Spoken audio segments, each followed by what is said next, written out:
We don't have an insufficient supply of calories anymore.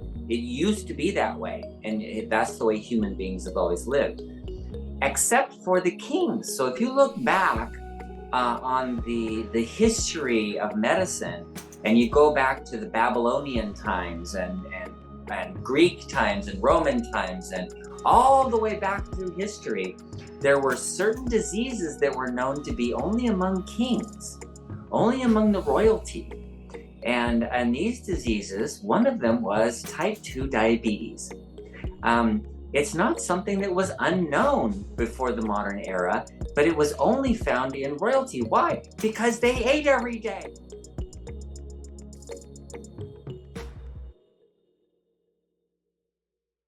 Hello, everyone. I was just sharing with Dr. Saunders that I didn't finish, but I did a couple puzzles, which was great for me. I did them alone by myself. I've done two puzzles in the past 2 days, and I think that was really relaxing for me. I really enjoyed it.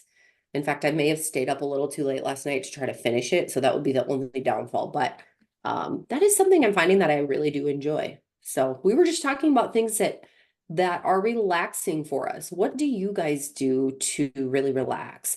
Yeah, I'm kind of thinking about my Whoop band. We've talked about these several times, but it monitors your strain and your stress levels. And so some of the things that I do that I think are stress relieving actually aren't. So, for example, did you know that my stress goes up quite a bit when I'm in the hot tub? Oh, Isn't that wow. interesting? Yeah. That's interesting. I suppose your body's kind of under stress. You're not. And to Could me, be. I didn't realize that. But we also learned that cold plunging, my husband, for example, likes to cold plunge, but we found out that you really shouldn't do that unless like your heart rate variability is going up for like 10 consistent days, meaning that you aren't under a lot of stress, which is kind of interesting. That's usually when people cold plunge is when they're stressed. So who Nice. knows? How much stress And I can you was and I handle? was saying how sitting laying on a beach in a hammock, drinking juice. That's what I drink. In Mexico, for me, was a very stressful event. I didn't like it at all. I'm least stressed when I'm building something, when I'm Yeah. like building a house or a condominium or remodeling a kitchen or a bathroom, or where I have to think about how am I going to do this, how am I going to do that, fit that together. So your puzzles are these little pictures you're putting together. For me, the puzzle is this building that's being Yeah. built, and Yes. and I like that. That really takes all the stress out of my life. Awesome. What do you guys do as a stress reliever? Or what do you, I should really say, what do you think is a stress reliever for you? Sometimes it's not what we think. And sometimes the things like Dr. Saunders was saying, laying in the hammock, that actually wasn't relaxing for him, which I'm going to be honest, I'm pretty sure that's relaxing for me. I think that that would be for me, but I get it. I know what you're saying. So let us know, everyone. We're kind of I'm on a mission to figure out what works best for me right now. So fun. Anyway, welcome to the Fixed Blood Sugar webinar. We are back from a little break. We had Christmas. We celebrate Christmas. I know Dr. Saunders does as well. And it's funny. I don't even know what day it is right now. That's kind of how I feel. It's just been, when the holiday falls on a Sunday or a Monday, everything feels funny to me. And my kids are home, so it's just crazy. But it was a really, really beautiful time. We did get a white Christmas here, which is kind of nice. Weren't sure if we would, but we did get a little bit of snow here in South Dakota, so it was really pretty. How about you? I keep seeing pictures of people swimming in their pools for Christmas, and that is so foreign to me because I have been in the Midwest my whole life. But I think I could enjoy a Christmas in a pool outside. I'm gonna have to try that soon. You probably had really nice weather, didn't you, Dr. Saunders? Oh yeah, oh, it's beautiful. Yeah. Awesome. Very good. I saw that somebody said taking a walk is relaxing. I agree. I feel that way too. Word puzzles. Awesome. Monty is here. Cold plunging. Cold plunge. You know what? I'm just going to tell you to look it up because there's a lot to it. We've talked about it a little bit. We've mentioned Wim Hof, and it's getting into a tub basically of I want to say, what does my husband do? Maybe between 40 and 50 degrees, possibly somewhere in there. And I think he's usually in it for about 3 minutes ish. Who else do I Some have? some Margaret people here. some people their stress drops when they connect with others. So in the process of like a discussion with somebody or something like that is a stress reliever. Other people need to be alone and to relieve stress. Yeah, and I wonder some of that, some of it is our personalities, I suppose, a little bit too. If you're kind of like reinvigorated, is that the right word? By being with a bunch of people. There's certain personalities that really enjoy that. The older I get, I think the more I need alone time, honestly. So kind of interesting. Okay, Dorothy from England is here. Hello. Okay, some yoga, meditation. Let's see. I've gotten 3 continuous heart rate monitor sensors and app from the website you gave me. Oh, wow. Nice, Julie. Okay. We have a lot of people on here. We've got a lot of people from Canada. Rain for Julie, taking a walk, pouring rain in Minnesota. Yes. As a Grammy, I'd love to be with the little ones, not the teenagers. That's your stress relief. I understand that. I do understand that. I love hearing that someone had a white Christmas. Yes, it was beautiful. Very beautiful. Reaching out to people, quiet zone. Ooh, the ukulele. Interesting, Neil. Oh yeah, playing a musical instrument. That's Yeah. great. Ukulele. I also love studying the Bible with people. I forget everything and love helping people improve their life. Great. Okay, praying. Luann, how are you? It has been a while. Good to see you. Okay, listening to music while watching interior decorating on TV. Love it. I actually really love watching all of those Christmas movies that are out right now. Love it. I think it's great. Okay. Oh, so many coming through. Gardening. That's another really great one. Hello, Don. Okay, guys, let's go ahead and get started. So, last week we talked about phase 1 of the diabetes solution kit and really good information. So I would encourage you to look for that at bartonwebinar.com. It'll be uploaded to our YouTube channel. Today, we're going to be talking about the basics of type 2 because we have a lot of new people on, and I want to make sure that we really talk about what's happening in your body when you get a type 2 diagnosis.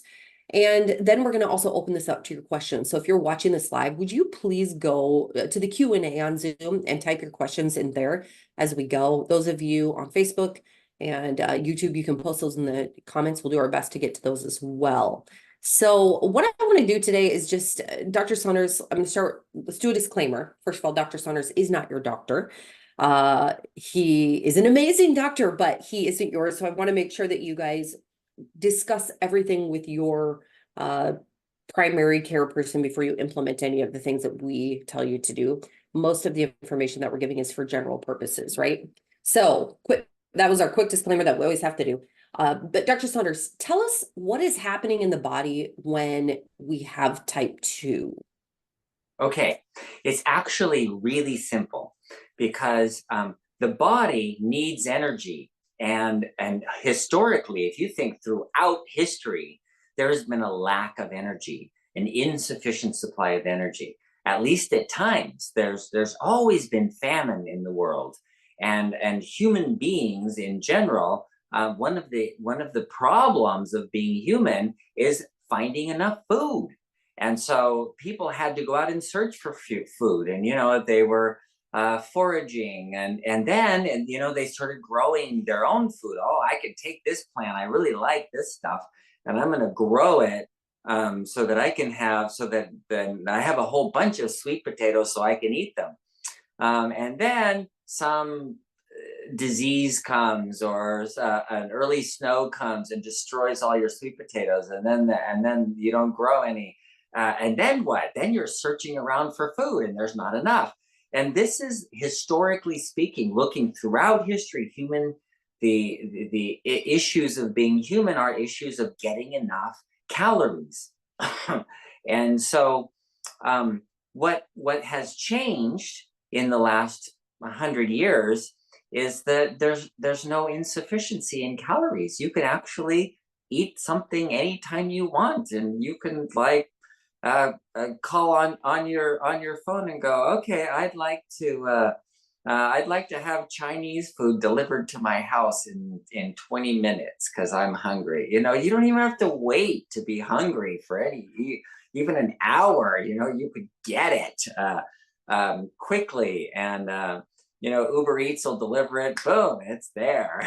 You know, you don't have, so people used to actually have to go to a restaurant and sit down and wait to be served, to wait for the chef to cook the meal. You know, it's like uh, anyway. So the point is, we don't have an insufficient supply of calories anymore. It used to be that way, and that's the way human beings have always lived, except for the kings. So if you look back on the history of medicine, and you go back to the Babylonian times and Greek times and Roman times and all the way back through history, there were certain diseases that were known to be only among kings, only among the royalty.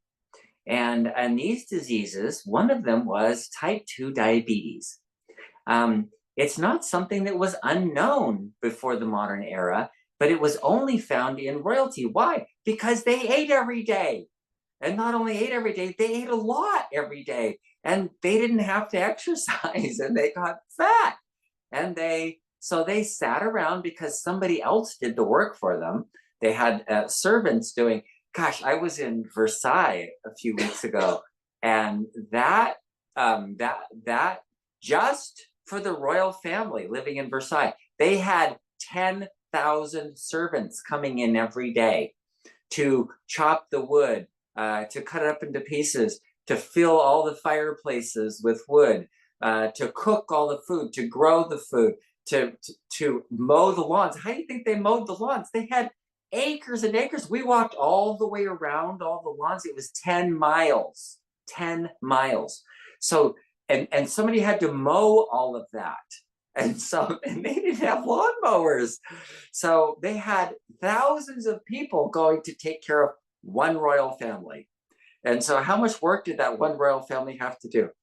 Nothing, just lift a finger. Yeah, I'd like some food, please. That's all. So guess what? We're all royalty today. Everyone's in the royal family. So we get to just lift a finger and call on the phone and say, yeah, just deliver my food and make sure it's here within 20 minutes because I'm really hungry.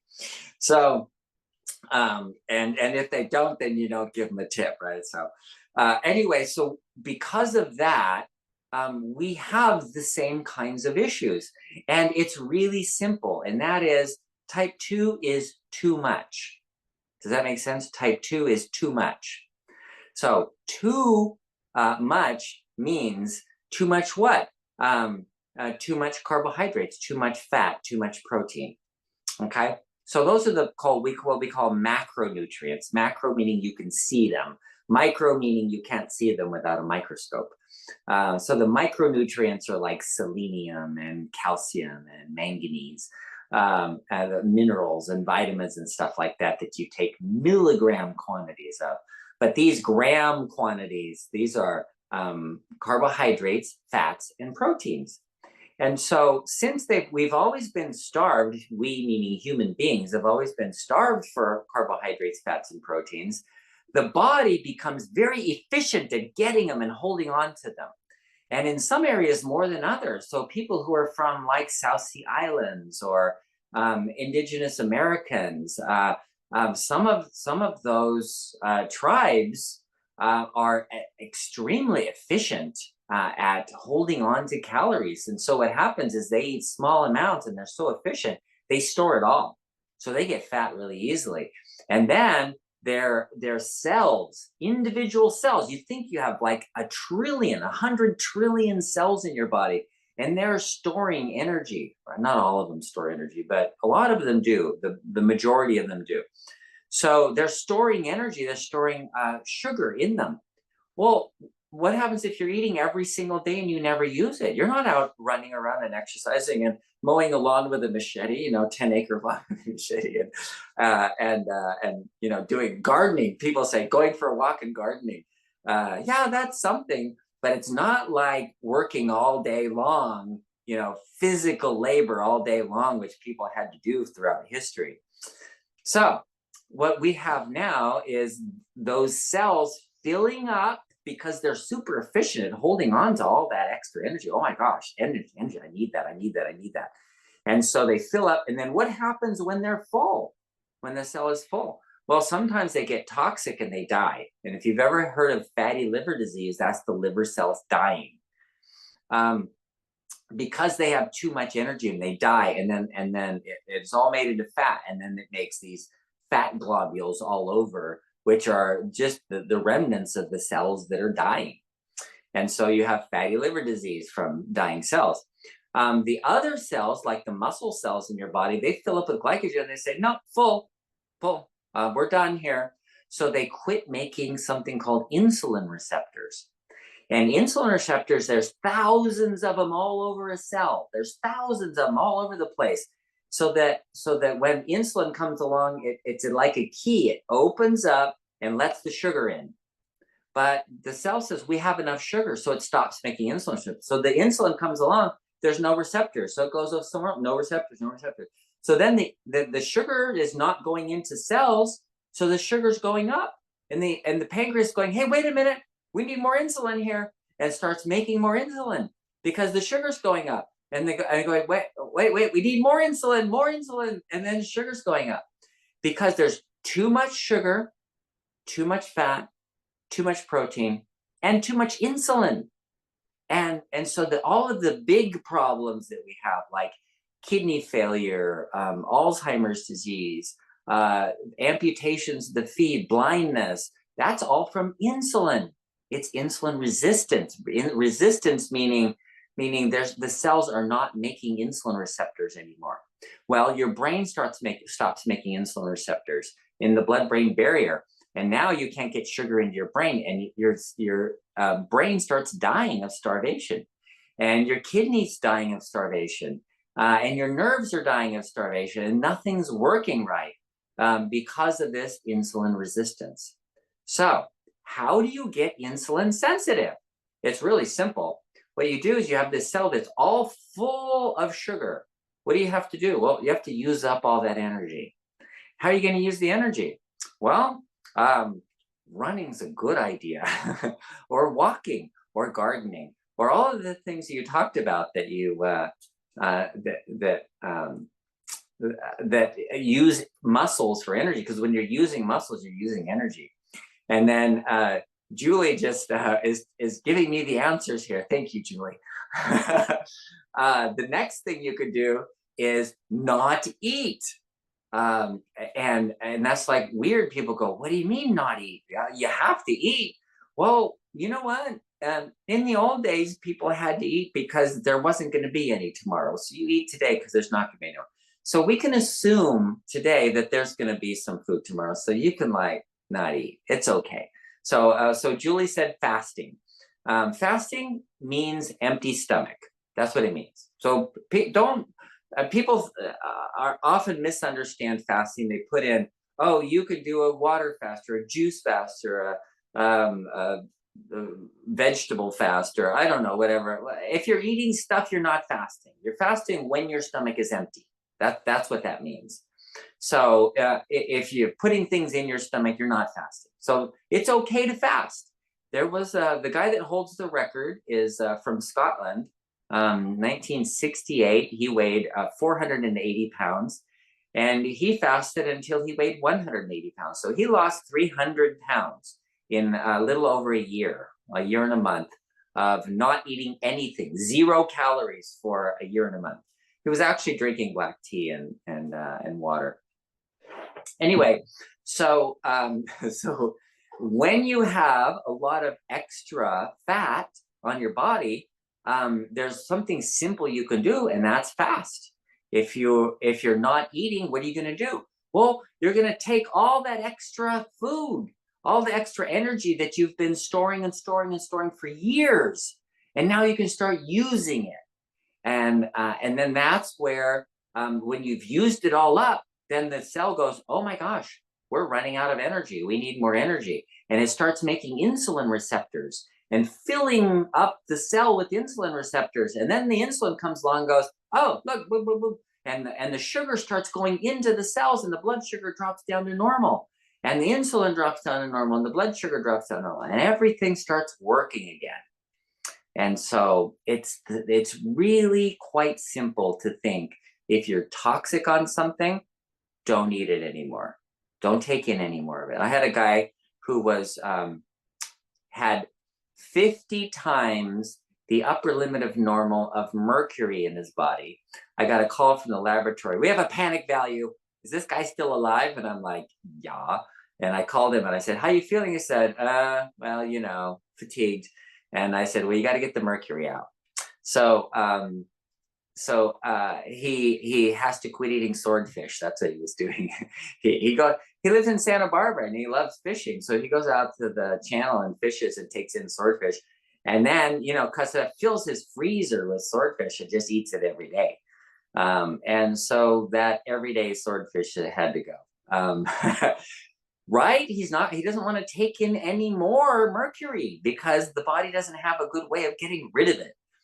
And in the same sense, your calories, your body doesn't want to get rid of calories.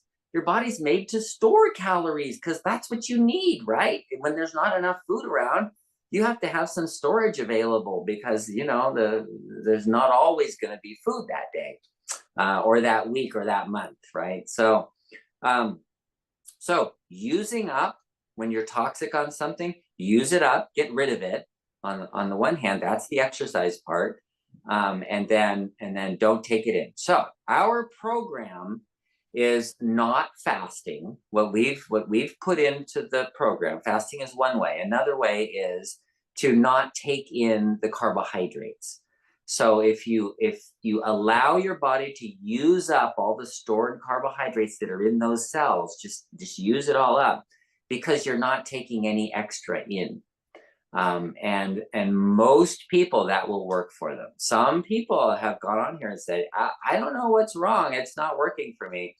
We find out that they have too much fat in their diet and they're storing all of that. Right, some people even are sensitive to proteins because proteins are made into glucose. But this program will fit most people, and you're eating a 20-gram carbohydrate, 20 grams of carbohydrates a day. That's all you get. And that's not enough for your body to live on. So what does it do? Well, you're training your body to burn fat for energy. So you're going to get rid of the fat. So first you get rid of the carbs, then you can start getting rid of the fat. You start burning fat for energy. And that's when everything starts coming back to normal. So then you have insulin sensitivity and everything works again. It's really a wonderful system. So I got to ask, I mentioned this the last time you told the story about the mercury, and it's funny because I don't know why the doctor didn't just tell him, why don't you take a pill for the mercury instead of stopping eating mercury? Because it seems like that's what we do for diabetes. We just take a pill instead of stopping eating, you know? So it's just funny to me that the doctor knew there was an easy solution, right? And we can do that with diabetes as well, but that isn't the first line of defense when we go to see a doctor. Typically, they don't typically say, let's adjust your food, right? Is that right? I do hear some people say that their doctors have told them that, but most people are automatically put on some form of medicine. That's the first thing that they do. Not Dr. Saunders, though. That is what he's talking about, the diabetes solution kit. You don't need to start with a pill. And someone had asked the question, you know, do I have any hope? I'm taking 3 different diabetes medicines. None of them are working. Is this going to work? Will this help me? What should I do? It absolutely works. And you know, what's really interesting about what you mentioned about the pills is that the medications, the way they work is, so you have this cell that's packed full of sugar, and so the nucleus stops making the insulin receptors that bring sugar into the cell. And so instead of thousands of receptors on the cell to bring sugar in, now there's only 100 or even less. So what they do is they give you extra insulin, even injecting insulin, so that it can bind to all those few ones that are left and bring more sugar into the cell. What does that cause? Toxicity. It causes damage. And that's actually been proven in the studies, the diabetes studies.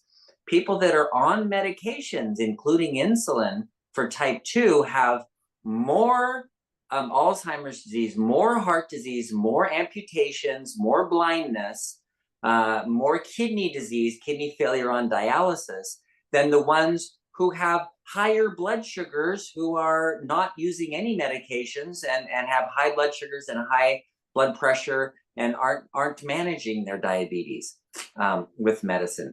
The medicine does make it worse. And so you don't want to do that. That's not a long-term solution. It's a very short-term solution to a long-term problem. So the long-term solution is to detox. So that's essentially what the Diabetes Solution Kit is. It's a detox. It's a glucose detox program. And if you are not familiar with this, you can find more information at bartonwebinar.com. Use code webinar25. It's just one word. You'll save 25% on anything that you find there. But this has helped a lot of people. In fact, many of you are on right now who have found great success with this. And some of you have just started your journey. And this is what the webinar is for, is to help you through that, to help you on your journey. If you have questions, this is where you want to ask. But this is a really simple program. And Luann says, and it works. Thank you, Luann. I'm so excited that you're back. It has been a while. Julie said she got all of her mercury fillings out, and that helped a lot. We've been talking about mercury, so that's interesting. That might be a fun topic, actually, at some point to talk about. I know people who have done that. And I don't know, did you have to find a holistic dentist to get that done? Yeah, there's a biological dentist, and it shouldn't be just anybody, because yes, any dentist can remove them, but it allows more mercury to get into your body if you just drill out the old ones. The biological dentists, they have like a dam that they put in, and they have suction, and they filter out the mercury, and so that it doesn't get into your body as they're taking it out. Yeah, so interesting. Okay, and Ronnie said, my doctor told me to lessen my starch or carb intake, but wasn't specific. This is when, I'm assuming, when Ronnie was diagnosed with type 2, and they said he said I had to ask what food I needed to cut back on. Very interesting. Julie says, is metformin like taking insulin medicine? Oh, no, thank you. That's actually the only one that's different. All of the other medications tell you to tell your pancreas to make more insulin. But metformin works in a different way. It actually tells your body to burn fat instead of sugar. And so the difference is kind of important, actually. It's so I don't tell people to get off metformin right away. I say, yeah, you can stay on the metformin for a while. It actually is being used by some people for longevity, because what it does is tells your body to burn fat for energy. Fat is a low octane fuel, and so you get less of the oxygen free radicals and inflammation when you're burning fat than when you're burning sugar. So people do age slower with fat burning, and metformin tells your body to use fat for energy. So and just so that you're clear, it's not an either or. Either you're burning fat or you're burning carbs. But on the average, normal people should burn about 60% carbohydrates or 60% fat and 40% carbohydrates, 40% glucose for energy every day. That's like the daily use. People with type 2 generally have 60% carbs and 40% fat. And that's why they have more inflammation and all the brain damage and the nerve damage and kidney damage and all the stuff that's going on has a lot to do with this excess inflammation. You're muted. I don't even know how I mute myself sometimes. Okay, Luann had asked, has Dr. Saunders done any studies on hydrogenated water and diabetes, or the benefits of hydrogenated water? It's a long time ago. I looked at it, and I don't know. I wasn't impressed at the time, but I didn't have any good studies, so I haven't looked at it recently. It's been like years, like 10 years ago, kind of thing. Okay. So I don't know. Okay. Does drinking coffee in the morning affect synochroma or fiber greens? Oh, it shouldn't affect either one of those. Both of those are fine. You can drink them. You can put them in your coffee if you want. That's fine.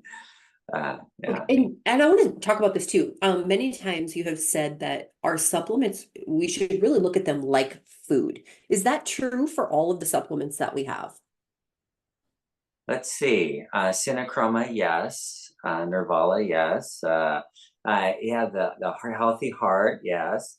All of them, except for the magnesium as a spray, it's not really a food because and if there's any specific ones that are only that are treatment, because this is a nutrient that's taken out of food and then multiplied. So if you look at what the average person gets from their food supply in just like vitamin B6, they get about 3 milligrams a day, 3 milligrams in all the food you eat. And then you go look at a B6 supplement and you're taking 50 milligrams.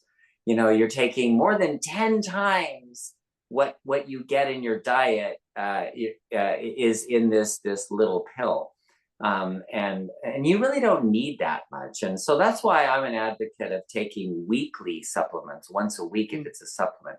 Now, treatment's different. So if you're taking Nervala, for example, because you have neuropathy, that is this. It's even written on the label. Take it every day for the first 60 or 90 days, and then you can take it weekly after that, so that the neuropathy doesn't recur. But generally in the studies, it's shown that you actually need it on a daily basis for a period of time. And then once things are functioning well, then you can supplement on a weekly basis. Okay. Really good question here from Rayanne. Do parasites play a role in diabetes? Could a parasite cleanse help get blood sugar under control? That's a good question. Okay, so the answer to that is yes and no. Parasites affect diabetes in a couple of ways, at least, maybe more, but a couple of ways. One is they're inflammatory and they cause problems, and they can cause metabolic problems. And a lot of people don't know they have parasites. So there's a lot of people with parasites who don't know they have them. And then another thing is if they cause like inflammation in the intestines, in the abdomen, people they feel like they're hungry all the time, like they need to eat all the time. They don't get satiated because of that inflammation in the intestines. So they eat more. And so in the process of eating more, of course, you're more susceptible to getting toxicity from having too much, and then having diabetes. So at least indirectly from inflammation, that a parasite cleanse may be helpful. There's like incredible research now on changing the bacteria in your intestines for weight loss. And you know what? It works. It's kind of, people laugh at it because, you're taking stool from somebody and putting it into somebody else's colon. And you think about that, you're going, oh, that's pretty gross. But the rat studies are pretty clear. That actually changes the course of how digestion works and absorption, to the point of allowing people to eat less or have less illness, lose weight, for example. Very interesting. Sandy said that, let's see, I just got the info today, so maybe this question's already been answered, but I'm sensitive to dairy products, almonds, yet I saw the frequent use of cheeses. So I'm assuming in our diabetes solution kit, you're finding that those things are in there. Right now I'm using oat milk. Husband has celiac disease, so that is already eliminated out of our diet. You know what? There are we have people on our team who just don't eat a lot of dairy as well. So there are dairy alternatives. I don't know that I would recommend those. I mean, they're made out of other products, I so don't like them. Some people like them. I don't like them. yeah. But remember that you can also hop online and find a lot of low carb recipes. I mean, you can Google gluten-free, dairy-free, low carb meals and you'll find just a ton. Yeah, So, and you don't have to use the cheese in no, those recipes either. no. And another thing, oat milk is quite high in carbs. I was really surprised when I looked at oat milk. Man, you can just have a half a glass and use up your whole daily supply of carbs just in a half a glass of oat milk. It's a lot. Yeah. If you look at oats, we have a lot of people who get started with the diabetes solution kit, and that question comes in often, can I have oatmeal for breakfast? I mean, you can, but that'll probably be all that you get to eat for the whole day. So really think Yeah. about that. Just look at your carb count. And what's your key, have a little, there's a place in the diabetes solution kit where you can write things down, the things that you're eating. But what I like to do is just have a separate little notebook or put it in the notes, maybe in your phone, and just keep track of what you're eating. You might be surprised how quickly those carbs add up. Okay, Monty is back. Here is my question. Okay, Monty said, I just finished a 12-day fast per Dr. Saunders, and then I went for a week. Okay, what is OMAD? Only Oh, one meal ate a one day. meal a day. Yes, I should know this by now. The fast gave me some great numbers. During my one meal a day, my numbers went back up, but not as high as before.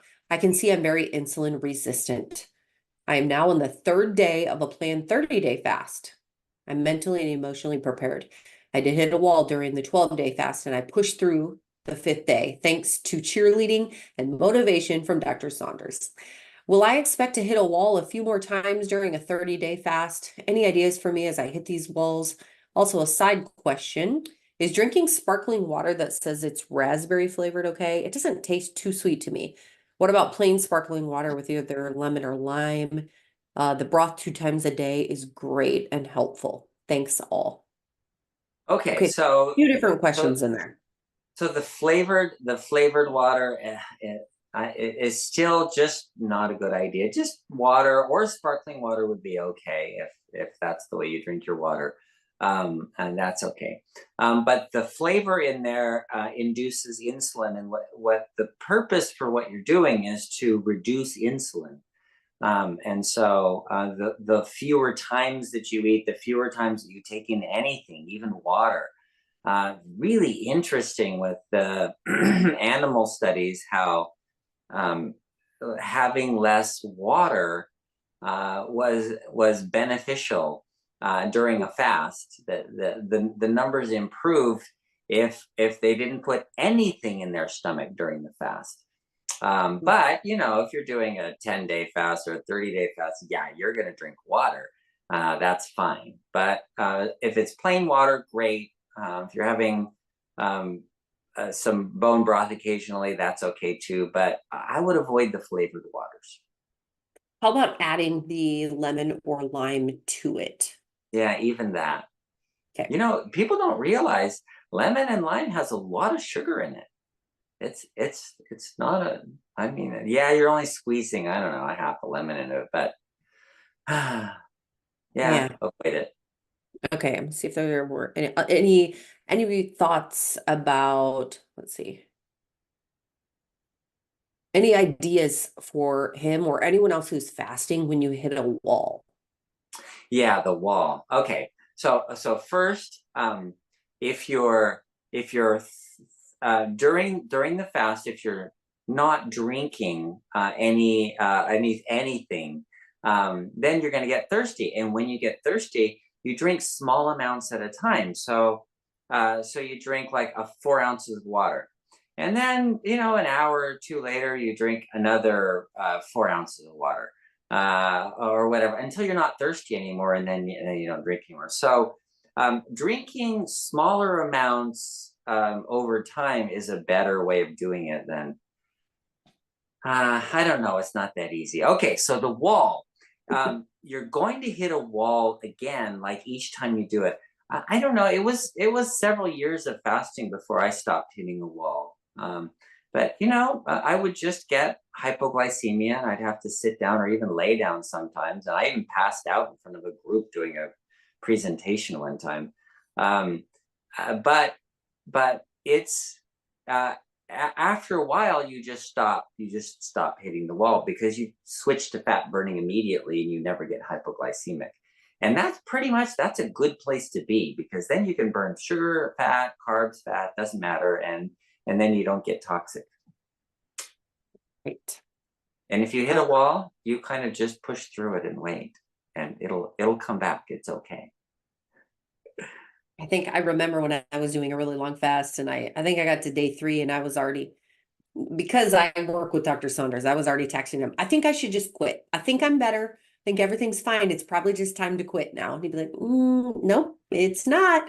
I mean, I wonder how many times I tried to convince him and myself that I should just be done. It was terrible. I get it. I totally get it. It's not easy. So great work. You're doing hard stuff, but it's still beneficial. Rand says, if the cells don't accept insulin, how long does the insulin float around in the body? Good question. Oh, that's a great question. It's minutes. It's not a long time. I think the half-life is something like 10 minutes. And so that means half of it's gone in 10 minutes, and another half in 10 minutes, another half. So it's a curve of how long it lasts. It'll be there. There's always some there. But half of it's gone in a matter of, it's minutes. Short time. All right, let's see here. Rand's, the longest I managed to fast was 4.5 days. You go. That is awesome. And Rand also said, take a nap when you hit a wall. I would agree. Yeah. It resets your mind so you stop thinking about it. Okay, great job. Let me see here. Okay, Kathy said 55-year-old type 2 diabetic, 12-year control by lifestyle. 11/11/23, ended up in the ICU, put on metformin. I'm assuming this is Januvia, and 28 units of insulin. Okay, so the test numbers on the C-peptide, 0.8, insulin serum 2.6, islet cell, antibodies. Okay, so I think it's 0.0. Okay, perfect. And then 1A to 2AB 0. Perfect. That means no insulin antibodies. Okay, and then ZNT8 15. 15. Okay. What should I do? Please help me. I am very low carb. I have a continuous glucose monitor now. Okay. So the C-peptide 0.8. Yeah. Okay, so the 0.8 insulin level, and with insulin level of 2, means that your pancreas makes insulin, but you don't make a lot of insulin. You're making a little bit of insulin.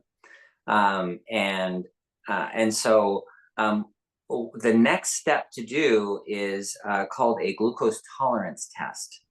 And you look at the glucose and insulin levels. So you drink a syrup. It's a glucose syrup. Well, first you test fasting. You test the insulin and glucose, and then you drink the syrup, and then an hour later you test insulin and glucose, and then 2 hours insulin and glucose, and 3 hours insulin and glucose. And so you get a curve to find out what your pancreas is putting out, because you are making insulin. So if your pancreas is making insulin, you may not need that extra insulin, the 28 units of insulin, because the C-peptide is telling you that that's coming from the pancreas. 0.8 is a low level, and it's a normal fasting level. So any of you have had a 0.8 on a fasting specimen, and you're like, oh my gosh, that's okay. But what you want to know next is what happens after you take in sugar. Does the insulin go up the way it's supposed to and bring the glucose down to normal? And that's where you want to see what happens that, with what your pancreas does with the sugar when you take in that drink. All right. Julie says, so all the diabetic medicines are designed to bring down sugar level, but metformin is the one different medicine. It is designed to burn fat to get the better fat burning, sugar burning ratio. Right. Yeah, pretty much. That's a good way to put it. Okay. Oh, this is funny. Joe's not on this one, but so we'll go ahead and talk about it. It says, what's up with the rum and peanuts? Is this a joke? Alcohol has so much sugar. Yeah, so go we ahead, I'll let talked you. we talked about this in Florida. So we all got together in Florida, and we're talking about marketing, and we're talking about, okay, what about all this stuff, that we have out there, the cinnamon rolls and the rum and peanuts and all that. And what does that have to do with diabetes? And because we get a lot of comments from people about it, and the marketing people, they go, whoa, wait a minute, look at this. There's a hook on everything. Somebody has to look at it and go, wait a minute, what's that? And have a question mark in their head, so that they will go on and listen. And the people that do have a question mark in their head and listen to it, a certain percentage of them are going to go, oh, this is a program that I can use to reverse diabetes. And then they'll get on the diabetes, they'll buy the solution kit, and they'll reverse their diabetes. Whereas if there was no hook, then they would have never found out about it, and they would never be able to do it, because they would remain ignorant, because the doctor wasn't going to teach them how to reverse their diabetes. So the marketing people told us that, you know what, you have to have a hook somewhere. And the hook in this case is something that's, yes, it's a joke. It's kind of ridiculous. And we always have to talk around it and say, no, you can't have rum and peanuts. No, you can't have cinnamon rolls. There is some research out there. So everything that they do use, even though it doesn't hook, there is some research in there where it's actually happened. Right. And so actually they redid that marketing a little bit too, to say, now throw out the alcohol and eat the peanuts. Yeah. it isn't actually, you're not supposed to drink the alcohol. So there is some truth to it. But if you want the real answer, it's talk to Dr. Saunders. He will say, do the diabetes solution kit. And that's really what the point of it is. That's the real answer. But who's gonna buy a book that says the diabetes solution kit? Well, some people would, but you catch a lot more flies with honey.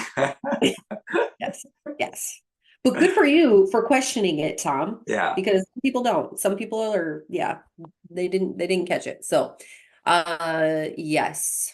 Let's see. Julie says, so you can cause brain damage by burning sugar from carbs too much, because it causes oxidation in the form of free radicals. Does that cause the damage? Not specifically, but yes, it does. But there's so many other factors involved, like how much antioxidants you have and how well you're cleaning out your brain at night. So if you're doing the 6-10 reset, then your brain is clearing out all of the damaged proteins and stuff. And that's only part of the picture. Part of the picture is not just in the brain, but in the nerves and the kidneys, is the inflammation that's being caused by excessive burning of sugar. That's part of it. But the other part of it is starvation. Is you're not getting enough energy into the cells, because insulin is required for a lot of different things. It's not just sugar. We look at the sugar because it's simple, and we're trying to make it look simple, but it's actually very much more complex than that. So you need insulin to get carbohydrates like glucose into the cell, and to get amino acids into the cell to make proteins, and to get potassium into the cell. And so when you have insulin, you stimulate that potassium pump to pump potassium in the cell to get energy.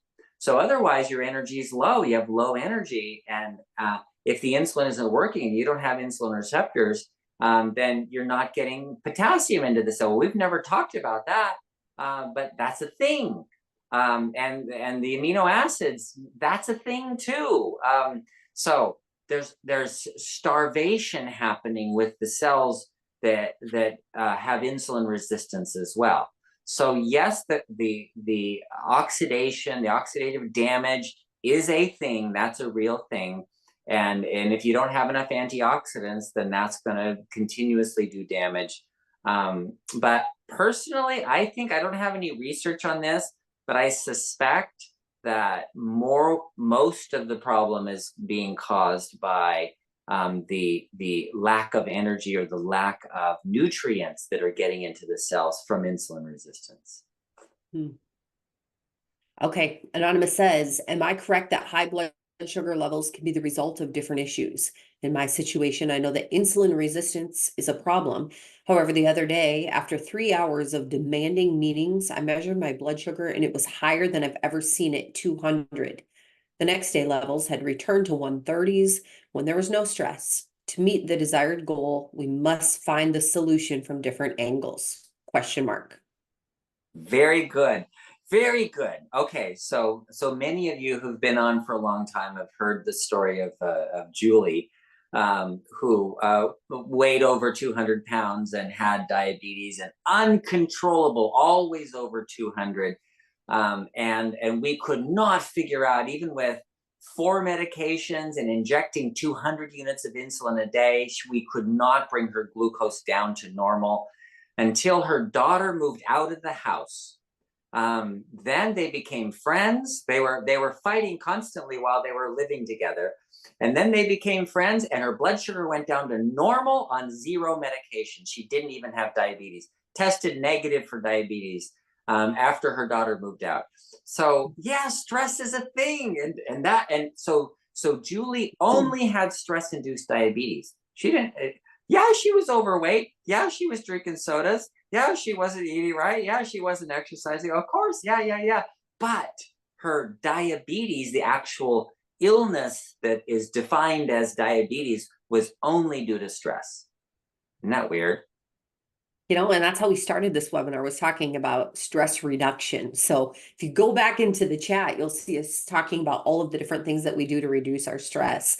And in fact, we've done a couple of webinars on this as well, because it's so important. Like Dr. Saunders just said, it's so important to figure out really what reduces stress for you. Like Dr. Saunders said in the beginning, him laying in a hammock and on a beach somewhere actually was not stress relieving. It was really stressful.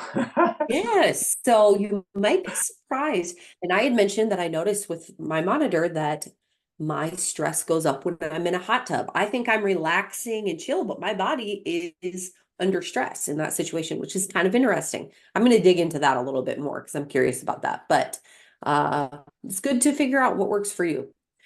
Rain said take more vacations. So, and give up your job. I mean, those are options. Hey, She said when I I was love my job. Yeah. When I was doing my fast, I was checking my blood sugar every 2 to 3 hours. I noticed when I was stressed at work, my blood sugar spiked. Yes, definitely. Yeah. Tom says, does most metformin come from China? Oh, I don't know. There are several places in the world. Most of our drugs come from China, but when they're generic, often they come from India. Now Mexico is doing more. I don't know where metformin comes from. You can look and see, and the label, they have to tell you where it comes from. Interesting. Don says, I'm currently suffering with a case of a blood virus and shingles. Could this be related to type 2 diabetes? A1C this month was 8.2. Related in an indirect way, possibly. So if your immune system is suppressed, that's what shingles is. Shingles is chicken pox. And we all had chicken pox when we were little, and the virus hangs out in your body, and it just hides in one nerve somewhere in your body, and it could be almost anywhere. And then when your immune system gets suppressed, then that virus can show up and create shingles. And it could be anywhere. I've seen it on recently. Someone had it on their face. I've seen it around the body. I've seen it down the leg. It's been in the brain. If it's in your central nervous system, it can do a lot of damage to your brain and cause people to. I had a colleague at UCLA when I was a student there. He was a resident in surgery, and he got it in his brain and lost everything. He couldn't practice medicine anymore. He couldn't even do the surgery anymore. He couldn't do anything. He just Wow. and so depends on where it gets. But shingles is a virus, and we all have it. 95% of people have it in their body. And so when the immune system is suppressed, it can come out. And it's going to come out wherever it's hiding from, because it's hiding in a nerve cell somewhere. And when it comes out, it's going to come out along that nerve, specifically that nerve. And it won't show up somewhere else. You can't have shingles on one side and then later shingles on another side. No, you have shingles on one side. And then when it comes back, it's the exact same spot every time. Wow, interesting. Very interesting. All right, we're running out of time. Let me see here. Let's see. Ronnie says apparently oat milk increases blood sugar levels or triggers higher levels. How do we stay hydrated if we're not supposed to drink anything? I'm assuming while fasting. Yeah, while fasting, you can drink. I'm not saying don't drink anything. What I'm saying is a lot of people when they're fasting, they're assuming they're fasting when they're doing a juice fast or a broth fast or whatever cleanse. And some people when they're doing a water fast are like drinking water all day long and they're filling their stomach. And whenever you put something in your stomach, when you stretch the stomach, then you stop making ghrelin. And so you lose the advantage of the ghrelin. So what I'm saying is yeah, don't drink continuously. When you're thirsty, drink a little. Okay, good. And then just be good with that. And then if you get thirsty again, drink a little. So drink periodically or occasionally or a couple times a day or something like that. Tom wants to know when the best time is to take Healthy Gut. That's our probiotic. Yeah, Healthy Gut is both a probiotic and an enzyme. So it's best to take it with food. So I know it says twice a day on the bottle, marketing thing again. I think the best way to take it is one capsule with each meal. So every time you eat, take a capsule, because then the digestive enzymes help you digest your food better and you get the benefit of the probiotics at the same time and the prebiotics at the same time. So all of that together. All right. Someone said I bought the rum, but I haven't drank it. Okay. Okay, what's the right amount of insulin that you're supposed to make? Well, the average pancreas makes somewhere around 20 to 40 units a day. And so when type 1 diabetics are given insulin, they're usually somewhere in that range between 20 and 40 units a day that they're taking. It'll be like 10 units 3 times a day and then a long-acting 10 units or something like that. It's highly variable. If you eat a lot of fat, you're going to tend to be more insulin resistant and have to make more insulin. Or if you eat a lot of carbohydrates, you're going to need more insulin. There's your diet has a lot to do with that. But yeah, so 20 to 40-ish. Julie said, I remember in phase 1, I'd push through it, but I would get lightheaded. But it got my blood pressure medicine, or it would drop her blood pressure. It would drop her blood pressure. And so, wait, I would get lightheaded. I got to drop my blood pressure medicine, which was good. So because she was fasting, her blood pressure improved so much that she got to drop her medicine. So lots of good things can happen from fasting. Yeah. Okay. Dr. Saunders, thank you so much. We'll see you tomorrow for the Healthy Heart webinar. Okay. Bye-bye. Bye-bye. And I don't know that I can answer many more of these questions, but I would just encourage you guys to go back to bartonwebinar.com. Follow the YouTube videos there. They'll take you to our channel. Subscribe so that you don't miss any of the uploading of any of these webinars. There are probably 250 webinars that you guys can watch. with very good information concerning type 2. We also have healthy heart information as well. So really good stuff with Dr. Saunders. And I think that's it. Any other questions that I can do? I don't think so. Okay, so I will see you guys tomorrow. If you're going to be here for the Healthy Heart webinar, you can register for that free webinar at bartonwebinar.com as well. Otherwise, I'll see you next week. And boy, you know what? It'll be a new year when I see you. So happy New Year, you guys. And I'm excited for 2024. Bye-bye.